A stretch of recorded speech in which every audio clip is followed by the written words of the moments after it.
Iran Israel ನಡುವಿನ ಯುದ್ಧದ effect. ರಾಜ್ಯದಲ್ಲಿ ಅಡುಗೆ ಬಳಕೆ ಸೌದೆ ಬೆಲೆ ದಿಢೀರ್ ಏರಿಕೆ. ವಾಣಿಜ್ಯ ಎಲ್ಪಿಜಿ ಸಿಲಿಂಡರ್ ಬೇಡಿಕೆ ಹಾಗೂ ದರ ಏರಿಕೆ ಹಿನ್ನೆಲೆಯಲ್ಲಿ ಟನ್ಗೆ 7,000ದಿಂದ 12,000ಕ್ಕೆ ಸೌದೆ ಬೆಲೆ ಏರಿಕೆಯಾಗಿದೆ. ಒಂದು ಟನ್ ಮೇಲೆ 5,000ದಿಂದ 6,000 ಬೆಲೆ ಏರಿಕೆಯಾಗಿದೆ.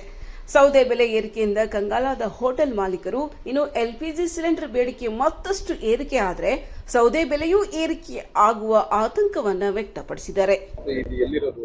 ಈಗ ಈ ಹಿಂದೆ ಯುದ್ಧ ಇರಾನ್ ಇಸ್ರೇಲ್ ನಡೀತಾರೆ, ಎಲ್ಪಿಜಿ ಸೌದೆ ರೇಟ್ ಈ ಹಿಂದೆ ಎಷ್ಟಿತ್ತು, ಈಗ ಎಷ್ಟಾಗಿದೆ? ಹಿಂದೆ ಇರಾನ್ ಇರಾಕ್ ಇದು ಯುದ್ಧ ನಡೀತಾ ಇದ್ದರಿಂದ ಈಗ ಸೌದೆ ರೇಟು ಮೊದಲು ಟನ್ಗೆ 7,000 ಇತ್ತು, ಈಗ 12,000 ರೂಪಾಯಿ ಆಗಿದೆ ಟನ್ಗೆ. ಈಗ ಎಲ್ ಪಿ ಜಿ ಗ್ಯಾಸ್ ಸಿಗ್ದಿರೋ ಹೋಟ್ಲ್ಗಳಿಗೆ ಭಾರಿ ತೊಂದರೆ ಆಗ್ತಾ ಇದೆ. ಈಗ ಹಂಗಾಗಿ ಸೌದೆ ರೇಟು ಜಾಸ್ತಿ ಆಗಿದೆ, ಅದು 12,000 ರೂಪಾಯಿ ಟನ್ಗೆ ಆಗ್ತಾ ಇದೆ. ಅಂದ್ರೆ ಬೇಡಿಕೆ ಜಾಸ್ತಿ ಆಗಿದೆ, ಬೇಡಿಕೆ ಜಾಸ್ತಿ ಆಗಿದೆ. ಹೆಚ್ಚಿಗೆ ಕಾಸು ಕೊಟ್ಟರೆ ಸಿಗುತ್ತಾ ಅಂತ? ಹೆಚ್ಚಿಗೆ ಕಾಸು ಕೊಟ್ಟರು ಸಿಗುತ್ತೆ, ಕೆಲವೊಂದು ಜಾಗದಾಗ ಸಿಗಲ್ಲ. ಮುಂದೆ ಇದೇ ರೀತಿ ಮುಂದುವರೆದ್ರೆ ಸೌದೆಗೆ ಯಾವ ರೀತಿ ಡಿಮ್ಯಾಂಡ್?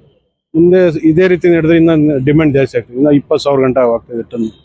ನಿಮ್ಗೆಲ್ಲ ಹೋಟ್ಲಿಗೆಲ್ಲ ನಡೆಸೋದಕ್ಕೆ ಎಷ್ಟು ಕಷ್ಟ ಆಗ್ತದೆ?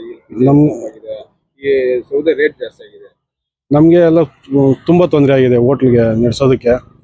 ಈಗ ಈ ಏರ್ಪೋರ್ಟ್ ರೋಡು ಬೂದಗೇರಿ ಬೈಪಾಸಲ್ಲಿ ದೇವನಹಳ್ಳಿ ಏರ್ಪೋರ್ಟ್ ರೋಡಲ್ಲಿ ಮಾಡಿದ್ದೀವಿ. ಈಗ ಹೊಸದಾಗಿ ಮಾಡಿ ಈಗ ಹೊಸ ಮಾಡ್ತಾ ಇದ್ರಿ. ಈಗ ಆಲ್ರೆಡಿ ಕಷ್ಟ ಆಗ್ತಾ ಇದೆ, ಐಟಮ್ ಎಲ್ಲ ಕೂಡ ಕಷ್ಟ ಆಗ್ತಾ ಇದೆ.